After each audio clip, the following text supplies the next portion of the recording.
I sent them a journal of American Doctors Society.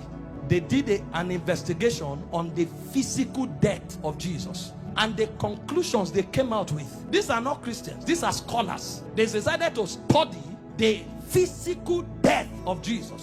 What they came up with, I only came with the pictures to show you, to give you an idea. Show me the picture where they tied him to the stick to scourge him. The way they did it was they carried a fat tree, planted it, and locked your hand so that you can't shake. That means when they are scourging you, you can't turn. And they stripped you naked when they scourged you. The cane they used to whip you, they attached bones and metals to it. So anytime they wipe you, it pulled off your skin. There were records that said they whipped somebody like that and the thing tore the intestine and things came out. Somebody else was scourged like that. The whole back was peeled off. They saw bones. That's how the thing enters. They whip you and tear your skin. So every time they wipe you, if they pull it, your skin comes out. So that when they finish beating you, because of the volume of fluid you will lose, you will die of taste. If you don't die of heart failure. This is God. And the Romans don't flog 39. It's the Jews that flog 39. The Romans flog until they are tired. So the people beating you, they will beat you until they faint. When they finish scourging you like this, if life remains in you, then mercy spoke for you. After they scourged him, they now took him trekking with the cross for close to 1 kilometer to Golgotha. He lost so much weight that short journey he fell 3 times. He couldn't walk, and nobody would give him anything to drink. Historian said when his face was wiped, blood stains crested the mark of his face on the handkerchief. Everywhere was bleeding. Can I show you the scripture that described this punishment? Isaiah 52 verse 14. When they finished beating Jesus, that alone would have been enough.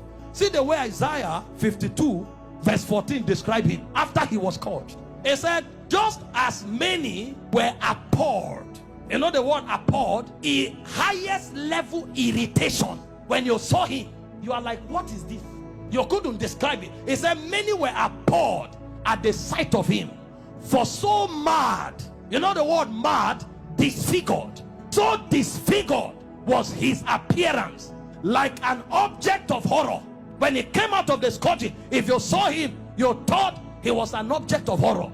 And he said he no longer looked like a man. They literally disfigured him, and they didn't stop there. They now gave him the cross, carried it, and went to Golgotha. Then they began crucifixion. In crucifixion, they nail you at your wrist, because the idea was for you to hang there until you suffocate. You know, the word excruciating didn't exist until the Romans started crucifying people, because the word excruciating comes from the word cruciating, and the word cruciate comes from crucifix. So it's excruciating is actually a pain you feel when you are crucified, because there's no pain in that class. When a man is crucified, his whole weight hangs on his wrist, and the only support he has are the nails on his toes. And when they crucify you, you saw a picture of Mel Gibson where you were straight. You can't be straight when they crucify you, because your back, there's no space to stand straight. You have to turn sideways to hang, because this is how you hang. Your weight actually hangs on your wrist. If you are tired and you want to gain small balance, you now push it on your toe that is on the nail.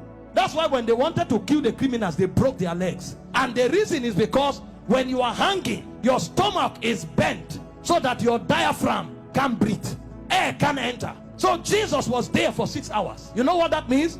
For 6 hours, every time he breathed, he had to pull himself up. So he pulled himself on a nail up to breathe for 6 hours. He will pull up, breathe, go back, pull up for 6 hours. Remember, his back is already torn. So as he's pulling up, he's feeling pains on the wrist, his back is scrubbing on the cross, and his leg is feeling pain.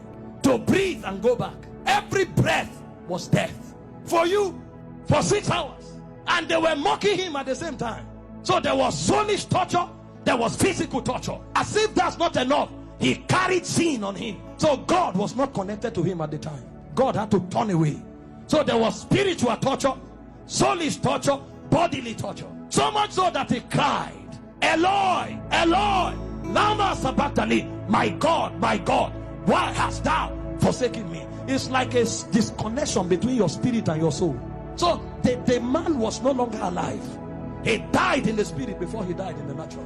The level of pain. We don't know what was done for us in 6 hours. And guess what? His mother was there. Can you stand naked before your mother? This is the man that the mother saw do wonders. How come? Imagine when he looked at their faces. See what you'll be interpreting. Some are saying, why? How come? Why can't you do anything today? Then the Jewish people were mocking. Physician, heal yourself. Fake prophet. I thought you said you had miracles. Why don't you come down? The thieves that were on the cross, one was mocking him. So from everywhere. Meanwhile, all the sicknesses on earth were on him on the cross. You have cancer, you say it's painful. He had cancer, diabetes, hepatitis, all that day at the zenith. Because he carried sickness, he carried sin, and he carried the reproach of God. You don't know the reproach of God until you go to hell. So for those 6 hours, he was in hellfire. Until a point came when the price was paid.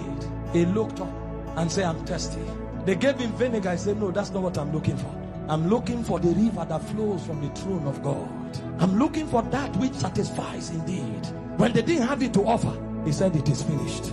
And he said, Father, unto you I commit my spirit. I commit. Because they couldn't kill him. They couldn't kill. No, you don't kill him. This commandment I've received from my Father. I have the power to lay down my life and to take it up. So he felt all those pains, keeping his life inside him. He had the choice to give up the ghost early. But if he gave up the ghost before the scourging, the sacrifice won't be complete. That's where it is more painful. He had the power to say, no, now I depart. But he kept his life and suffered the pain. From the scourging, to the shame, to the reproach, to the embarrassment, to the flogging, to the crucifixion, until he checked and saw that the sacrifice was complete. Because he had the choice of letting you go to hell, or of keeping you while he stays in hell. He chose to stay in hell.